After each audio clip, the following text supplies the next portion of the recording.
Antoine Winfield went deuces to Tyreek Hill. And the Chiefs lost the Super Bowl to Tom Brady and the Buccaneers. Ah, good memories. Good memories. What's that? Yeah, I know the Chiefs went on to win back-to-back Super Bowls eventually, and they're on the verge of winning, potentially being the first ever to do a three-peat. But every Super Bowl they win, it makes the one they lost to Tampa that much sweeter. Not to mention, they have joined the ranks of only 3 teams to go to Super Bowl and not score a single touchdown. Funny enough, Tom Brady did that twice. I know, it's a great story. One of my favorites. So as much as I don't want the Chiefs to be arrogant and, inferior and quite annoying, I can't help but feel that, they keep winning Super Bowls. That one to Tampa will always be there. Will always be there. That he can never take that away. And that even when it comes to Super Bowls, Tom Brady took one away from Mahomes. So, for all the Tampa Bay fans out there who remember, like I do, every time they see Mahomes and the Chiefs ring another Super Bowl, I want you to raise your finger up to the clouds and say, "You didn't get this one." Ha ha ha ha. Okay, let's be serious. Hey everybody, I'm Cortez, and I'm a critic, and today we're talking about the 2-time Super Bowl defending champion Kansas City Chiefs and the successful season of 2023.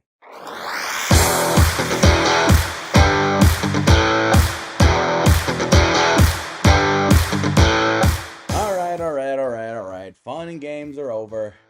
Let's talk about the 2-time defending Super Bowl champion Kansas City Chiefs.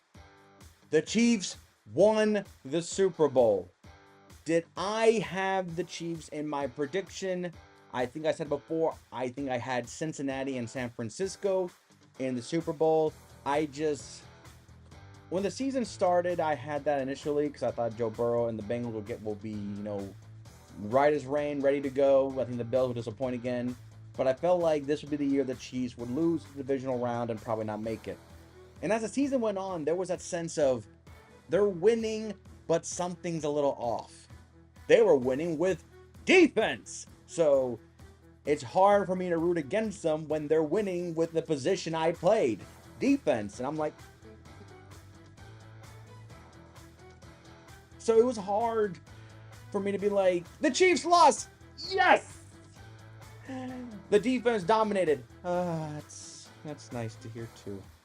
And it wasn't like it was a great season for Mahomes, but I feel like it showcases, one, it keeps repeating the narrative of defense wins championships. I mean, the Bucs defense carried them through the playoffs. The Packers did against the way to the playoff. Aaron Rodgers got his first and only ring, mind you, through the playoffs. The Steelers did that to win Super Bowl 40. So it was a defensive side that, even though it may not have showed it, but towards the playoff when it mattered, the defense will carry the offense. And especially with a lot of inconsistencies with the offensive side of the ball, except for Travis Kelce, the Chiefs was really just, let's do just trying to get by with the bare minimum. And Pachinko, of course, don't forget him, gotta respect the man. It was the defense. It was that defensive side of the ball that was making turnovers, stopping plays, and they kept the Chiefs in a lot of games. And there was a lot of games that even though the Chiefs did lose, they're like, man, but the game was so close. Like, really close. And now, granted, there were some plays like drop touchdown passes, receivers forgetting fundamentals of football and standing up off sides, and Mahomes, for at least a brief moment, showcasing that he can get angry. He can be very pissed off. I mean, he literally had a small brief moment of, aha! So he is human. He can get frustrated. He can get angry. So, yay for that. But he still won a Super Bowl, and he has that winning smile. Every time you see it, a State Farm agent get his wings. So, I had the Chiefs 13-4 though. I still had them winning 13 games. I still had them winning 13 games. They ended up being 11-6, but they still had complete control of the AFC West. But when it was getting closer to the end of the season, and I started seeing all that the Bills, the Dolphins, teams starting to nick at them a little bit, nick right. That's where I was like, put the Chiefs. Now there was no one doubt the Chiefs were not going to make the playoffs, but there was that feeling of the Chiefs would have to do some traveling. They would actually have to get flights in January to go elsewhere. And they did that twice, and they still won. That I just can't help but feel like, one, it's a curse. It's the God. It's the deep state. It's Taylor Swift and his cult magic. Or, Bills in Baltimore, you shot the bed. So one of those two could be the reason. Please tell me it's the latter and don't think it's the first part, because if it is, that was a joke.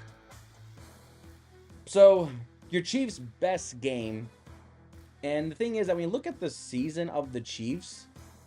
A lot of their wins you kind of expected, and a lot of the wins were just, oh, okay, yeah, you beat Denver, you beat the Chargers, you beat the Bears, So your best game, I had to go later down the line to Week 17 versus Cincinnati. Yes, Cincinnati was not at full strength, but that game, the Bengals were surprisingly shocking the Chiefs. That potentially felt like it was putting a little bit of a scare into the Chiefs. That they were going to lose not just to the Bengals, but to the Burrow-less Bengals. That was going to be the game that somehow was going to, get them off course. Now, Cincy probably needed that win to get themselves into the playoff picture. That was, still fairly bright in their future, even though they had a lot of obstacles to get there. But for the Chiefs, I mean, the game didn't really start off, with a great. I mean, it was 17-13. Yes, it wasn't, but it was like, okay, the Bengals are not just rolling over and playing dead. And the second half was just, the second half was all field goals. Hell, the MVP was Buckner, the kicker for the Chiefs. He was the MVP. He kicked 43. He kicked 54, 27, 24, 48, 46-yard field goal. His leg is probably tired. They probably cast ironed it when it was done, iced it into a tub. Just the leg, not the body, because the rest of the body is just for show. The leg is the power. So it wasn't the prettiest of wins. I mean, winning the game by just kicking what? Let me see, 1, 2, 6. The Chiefs' scoring drives were all field goals. 6 straight field goal drives. That's very unique. That's kind of unique statistic to put there. That's like beating your opponent with a bunch of like 1,000 cuts, small little cuts. That's like winning a gladiator match with a nail filer. It'll do the job eventually, but it's gonna take a while, and they did. And even though they got field goals, it was still a one possession game at the point for most of the whole game. But the Chiefs defense held, and that's the point. The Chiefs defense held, and they stopped and made plays, and the Chiefs got a win, even though it wasn't the prettiest of wins, but it's still a win. And yes, it was against the Burrow-less thing, but compared to the rest of the Chiefs' wins, this is the one that had a little bit more weight compared to everything else. So, yeah, weren't a lot of like great wins. There was a lot of, well, yeah, expected, more than likely, But your worst game, I've already talked about it in a previous video. Your game against the Raiders. Yes, that's right. For the first time, I have a twofer. A much easy video for me to do when I can just talk about your Week 16 loss to the Las Vegas Raiders. A game that was Christmas, and I'm not repeating the whole story. It was a game more so that Mahomes, Patrick Mahomes, the great Mahomes, fumbled, pick 6. On him, on the quarterback, on the great quarterback that will surpass Tom Brady narrative that I have not been written yet, but somehow I'm already seeing the books being published of Mahomes surpassing Brady. Really? The story's not done. Why are the books being made? So, Mahomes, in a way, if you want to steer the narrative, Mahomes lost the game. Mahomes is the reason why the Chiefs lost to the Raiders, because he made 2 mistakes that result into 14 points for the Raiders. Now, of course, we all should be smart enough to know that 1 or 2 plays cannot dictate the game, and since there's a whole second half to go, there was still a chance the Chiefs could have pulled it off. And there were thoughts thinking that they were going to. It just never happened. And that's what makes it so unique. Even now, months later, after the Chiefs won the Super Bowl, there's still parts of me where I wake up in the middle of the night going, the Chiefs should have won that game. I don't know why. And I watched that game, and I just couldn't help myself from thinking, why? How? How did they lose to the Raiders? Yes, it was funny, but the joke ended quick, and I guess the joke was they lost. Weird. And you can't really blame anybody else, can you? I mean, we are a very reaction-based media type of audience. And knowing that Mahomes fumbled, leading to a touchdown right away, leading to 2 defensive touchdowns, you can't help but feel like, so Mahomes' mistakes led to touchdowns, and Mahomes, with a whole second half, couldn't lead a drive to win it? All the game-winning drive, including the game-winning drive against the 49ers in both before and after overtime, he couldn't do it against the Raiders? Weird. Wow. Yes, I'm still laughing. So that's the Chiefs. Worst game anyway. But they won the Super Bowl, so we all got a big piece of humble pie to deal with.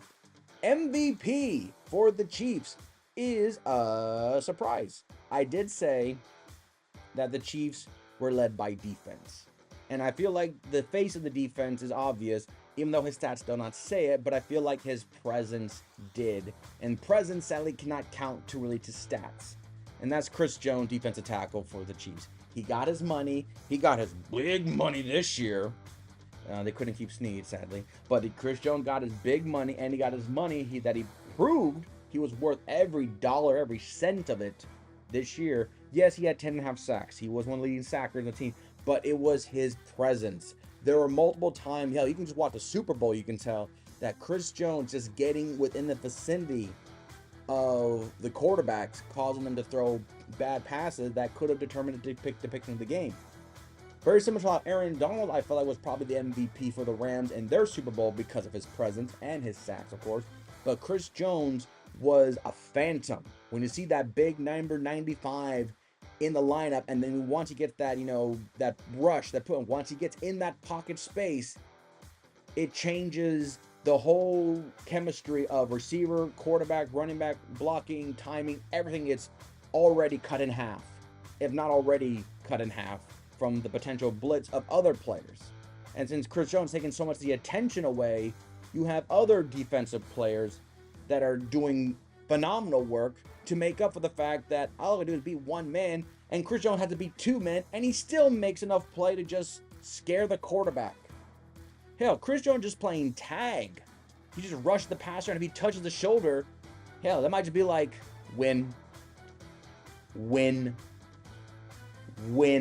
because that's what he does. Chris Jones is so formidable on that defensive side of the ball that because of his presence and where he's at the ball, it makes whole offensive plays and scheme have to worry about the left or right side of the ball.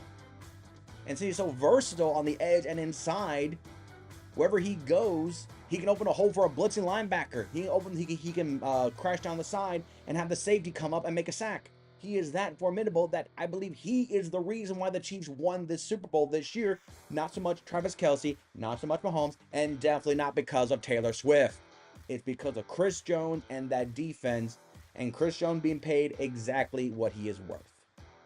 Great for the Chiefs. They won the Super Bowl. They get an A.